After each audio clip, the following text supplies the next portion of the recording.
এক দেশ এক নির্বাচন নিয়ে আলোচনা সভার আয়োজন হয় চুঁচুড়ার হুগলিঘাট স্টেশন সংলগ্ন একটি লজে।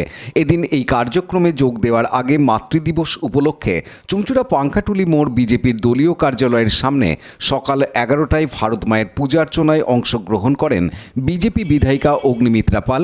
উপস্থিত ছিলেন হুগলি জেলা বিজেপির সভাপতি গৌতম চ্যাটার্জি, রাজ্য বিজেপির সম্পাদক দীপাঞ্জন গুহ, হুগলি জেলা বিজেপির প্রাক্তন সভাপতি তুষার মজুমদার, বিজেপি নেতা স্বপন পাল, জেলা বিজেপির সাধারণ সম্পাদক সুরেশ সাউ সহ সমাজের বিজেপি মনোভাবাপন্ন বিশিষ্টজনেরা। লঙ্ঘন করে সেই সন্ধি মানে না, সে আবার অ্যাটাক করে। কি বলবেন তাদের? দেখুন, যে পাকিস্তানের ডিফেন্স মিনিস্টার তিনি কয়েকদিন আগে একটি টেলিভিশন চ্যানেলের ইন্টারভিউতে বলেছেন যে 30 বছর ধরে তারা টেররিস্টদের মানে দুধ কলা দিয়ে যেরকম সাপ কষে সেইভাবে তাদেরকে নার্চার করে ভারতবর্ষের এগেনস্টে এবং বিভিন্ন অন্য দেশের এগেনস্টে তারা কাজে লাগিয়েছে। ইউনাইটেড স্টেটসের কথায় পাকিস্তানের ডিফেন্স মিনিস্টার এটা বলছে। সুতরাং সেই দেশকে কি আপনি বিশ্বাস করতে পারেন?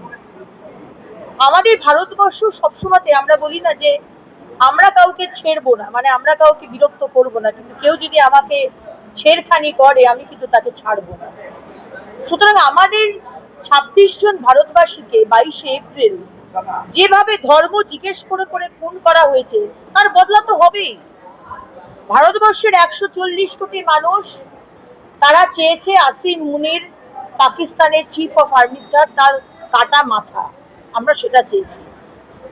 তারপরে যেভাবে পাল্টা জবাব দেওয়া হয়েছে আমরা স্যালিউট জানাই আমাদের আর্মড ফোর্সেস, মিলিটারি ফোর্সেস এবং আমাদের অভিভাবক আমাদের প্রধানমন্ত্রীকে।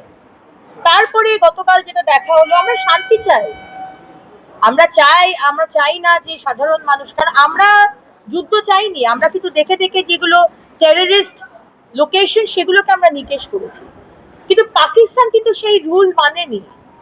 তারা জম্মুতে যেখানে জনবহুল এলাকা সেখানে বোম ফেলছে, রাজস্থানের যেখানে বর্ডারে জনবহুল এলাকা সেখানে বোম ফেলছে, গুজরাটে বোম ফেলছে।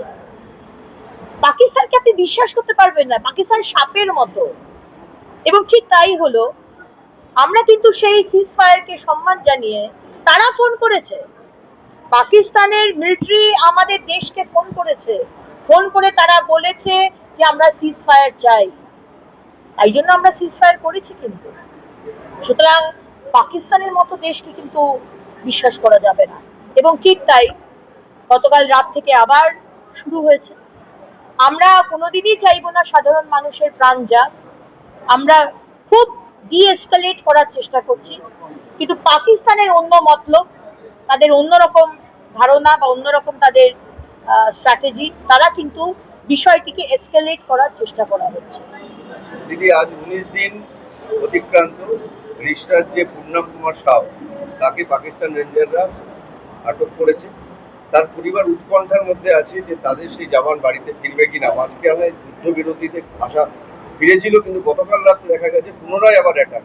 কি বলবেন, আদৌ কি পূর্ণাম কুমার সাউকে ফেরানো যাবে? পরিবারের উদ্দেশ্যে কি বার্তা দেবেন? দেখুন, আমি তো সেই জায়গাতে নেই, আমি এক্সটার্নাল অ্যাফেয়ার্স মিনিস্ট্রিতেও নেই, আমি মিনিস্ট্রি অফ হোম অ্যাফেয়ার্স এরও নই, আমি খুব সামান্য একজন কার্যকর্তা।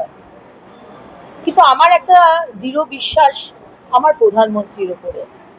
প্রণাম, মানে শতকোটি প্রণাম জানালাম। এবং আজকে এরকম একটি সময় যেখানে ভারত মায়ের উপর অত্যাচার আসছে, ভারত মায়ের সন্তানের উপর অত্যাচার হচ্ছে, তাদেরকে। Bureau report, Hooghly TV. Like, share, subscribe করুন হুগলি টিভি। খবর এখন বুক পকেট।